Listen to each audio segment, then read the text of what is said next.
LAC पर युद्धाभ्यास के दौरान 12 चीनी सैनिकों की मौत की खबर। यह इस वक्त की सबसे बड़ी खबर है। युद्धाभ्यास के दौरान सैनिकों को ले जा रहे ट्रक में विस्फोट, सूत्रों के हवाले से खबर।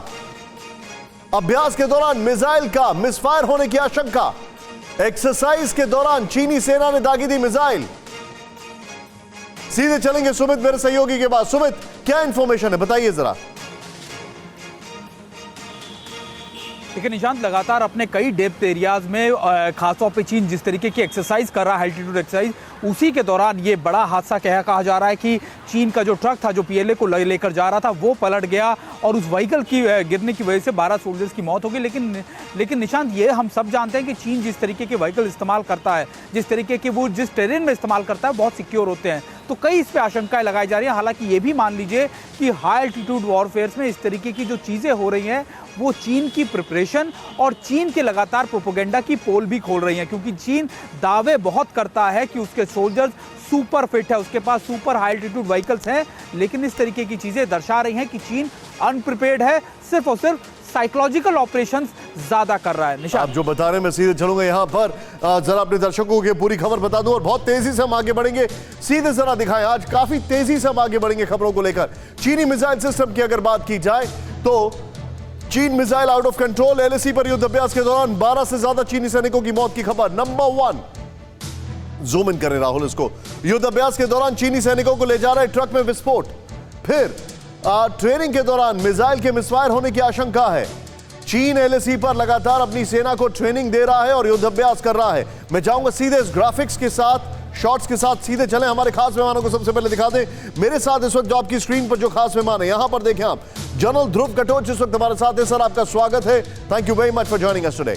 मेरे साथ एम्बेसडर विष्णु प्रकाश सर हैं। Sir, thank you so much, thank you very much. मेरे साथ हैं brigadier Vinod Dutta sir, thank you very much sir. और मेरे साथ हैं Ninad Seth sir, foreign policy expert sir, thank you very much, आपका भी स्वागत है। कसवर भाई इस्लामाबाद से, और मैं उम्मीद करता हूं आज वहां पर बत्ती गुल नहीं होगी। बहुत बहुत शुक्रिया कसवर भाई फॉर ज्वाइनिंग इन। लेकिन क्विक रिएक्शन जनरल ध्रुव कटोच से। Sir, amateur untrained soldiers, kids turning into soldiers, equipment सीधे सीधे एक हमारे यहाँ बेस्ट मार्क होता है ऐसा ही, और जब लग जाता है चीनी माल तो उसको कहते हैं rejected. I think it's a combination of two deadly things which is resulting in a chaos। क्या कहेंगे आप इस पर? Thank you Nishant ji. देखिए, इस प्रकार के हादसे वैसे हर एक सेना में होते हैं कि कभी ना कभी दुर्घटना हो जाती है। तो यहाँ पर जो हुआ है, अगर तो ये मिसाइल के कारण या प्रीमेच्योर फायरिंग या कुछ इस प्रकार की बात हुई है तो वो ज़रूर गंभीर बात होगी। और अगर इस प्रकार की बात हुई है तो मुझे लगता है कैजुअल्टीज और होना चाहिए। लेकिन अगर सिर्फ एक ट्रक ओवरटर्न हुई है तो उससे भी इस प्रकार की कैजुअल्टीज हो सकती है।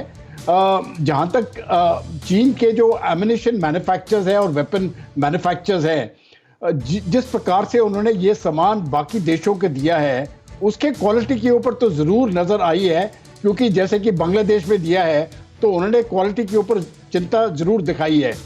अभी चीन खुद इस्तेमाल कर रहा है उसकी क्वालिटी क्या है ये तो अभी जांच करना पड़ेगा। जहाँ तक रही उनके सोल्जर्स की बात, वहाँ पर कंस्क्रिप्शन है और ज़्यादा करके जो सैनिक है वो 18 और 22 साल के बीच में है। You're right. तो जो ट्रेन सोल्जर्स जो है उनके वो थोड़े से कम है, तो हो सकता है उसके कारण से भी इस प्रकार का हादसा हो गया होगा। जहाँ तक हाई एल्टीट्यूड की बात रहती है, वहाँ पे देखिए बहुत ज़्यादा ट्रेनिंग की आवश्यकता होती है। आम इंसान वहाँ पर रह नहीं सकता है। तो मुझे लगता है ये आने वाला विंटर जो है ये चीनी सैनिकों के लिए बहुत मुश्किल होगा। बेशक किस प्रकार से भी प्रोपेगेंडा करें वो, लेकिन मुश्किलें उनकी बहुत ज़्यादा होंगी। मैं आपके लिए यही बोलूंगा, once an army officer always an army officer. कितना ग्रेसफुली आपने बताया है। चीनियों को इस बात से सीखना चाहिए, specially global time should learn something from this grace, but unfortunately वो सीखने वाले नहीं हैं। परवाह देश की, सोमवार से शुक्रवार रात 10 बजे TV9 भारतवर्ष पर।